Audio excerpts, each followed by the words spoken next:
July ২০২৫ environment and social development organisation থেকে উদ্যোগ নেওয়া হয় বাংলাদেশে যত রকমের টুথপেস্ট আছে সেগুলোর একটা স্যাম্পল কালেক্ট করা, এবং সেই কাজটা সম্পূর্ণ হয় ২০২৬ সালের জুন মাসে, এবং জুলাই মাসে এটার রিপোর্ট তৈরি করা হয়। এবং সেখানে দেখা যায় বাংলাদেশে ৩৪টা টুথপেস্টের মধ্যে প্রায় ২৬টা টুথপেস্টেই পাওয়া যায় মাইক্রোপ্লাস্টিক, যেটাকে আমরা সাধারণ ভাষায় ক্যান্সারের উপাদান হিসাবে চিহ্নিত করতে পারি। এটা যদি আমরা প্রতিনিয়তই ব্যবহার করতে থাকি এবং এটা আমাদের বডির মধ্যে চলে যায়, তাহলে এটা ক্যান্সারের জন্য খুব মারাত্মক একটা উপকরণ হতে পারে, কারণ এটা ধীরে ধীরে আমাদের ফুসফুস, হার্ট, কিডনি বা খুব গুরুত্বপূর্ণ অর্গানগুলোকে ড্যামেজ করতে খুব সহায়ক হয়ে থাকে। তো এখন প্রশ্ন হলো, কোন টুথপেস্টগুলোর মধ্যে এই মাইক্রোপ্লাস্টিকগুলো পাওয়া যায়?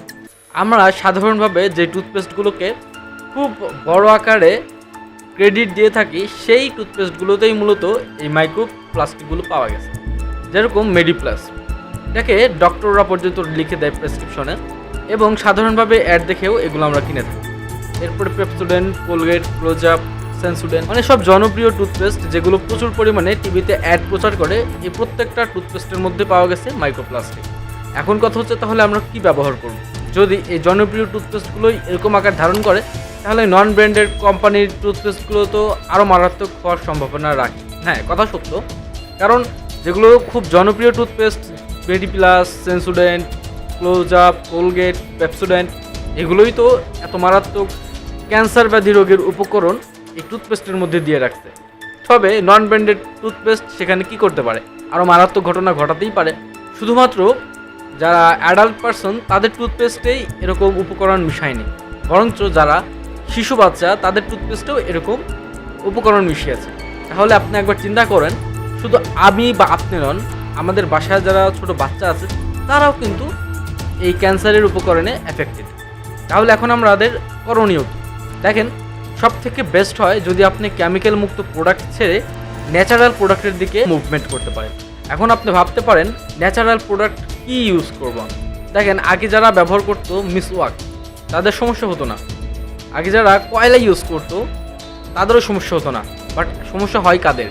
যারা খুবই জনপ্রিয় টুথপেস্টগুলো ব্যবহার করে, মেডিপ্লাস, সেন্সোডেন্ট, পেপসোডেন্ট, ক্লোজআপ, কোলগেট, মানে এরকম জনপ্রিয় টুথপেস্টগুলোতে কিন্তু মূলত সমস্যাগুলো হচ্ছে।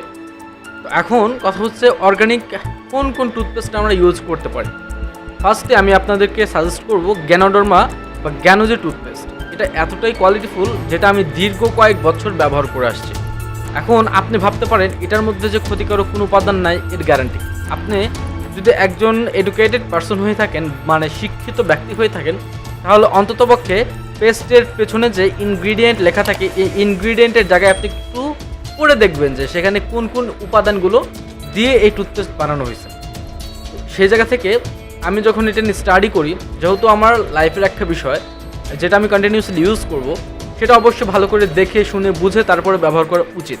তো সেই জায়গা থেকে আমি যখন এই গ্যানোজে টুথপেস্ট নিয়ে দীর্ঘ টাইমে রিসার্চ করি, তখন আমি দেখতে পারি এখানে খুবই কোয়ালিটিফুল কিছু ইনগ্রিডিয়েন্ট ব্যবহার করছে, যেরকম গ্যানোডার্মা মাশরুম, এটা পৃথিবীর 1 নম্বর কোয়ালিটিফুল মাশরুম। এরপর হচ্ছে মিনথল, যেটা আমাদের মুখের ফ্রেশনেসের জন্য অনেক কার্যকর। এরকম বেশ কয়েকটা কোয়ালিটিফুল উপাদান দিয়ে এই গ্যানোজে টুথপেস্ট তৈরি করা হয়েছে, যেটা আমি দীর্ঘ কয়েক বছর ব্যবহার করছি। শুধু বাংলাদেশে নয়, এই টুথপেস্টটা আপনারা বিশ্বের যে কোনো দেশে পাবেন, এবং এটা ইন্টারন্যাশনাল লেভেলের একটা কোম্পানি, মালয়েশিয়ান কোম্পানি। এটা যদি আপনি আমেরিকা থাকেন, ইউরোপ থাকেন, বা যে কোনো কান্ট্রিতে থাকেন না কেন, এটার অ্যাক্সেস আপনারা পাবেন। তো কিনতে চাইলে বা এটা যদি আপনারা চান যে কোথায় অফিস, তো আমার সাথে যোগাযোগ করতে পারেন, আমি আপনাদেরকে প্রপার গাইড করবো ইনশাল্লাহ। সো সবাই সুস্থ থাকবেন, ভালো থাকবেন, আল্লাহ হাফিজ।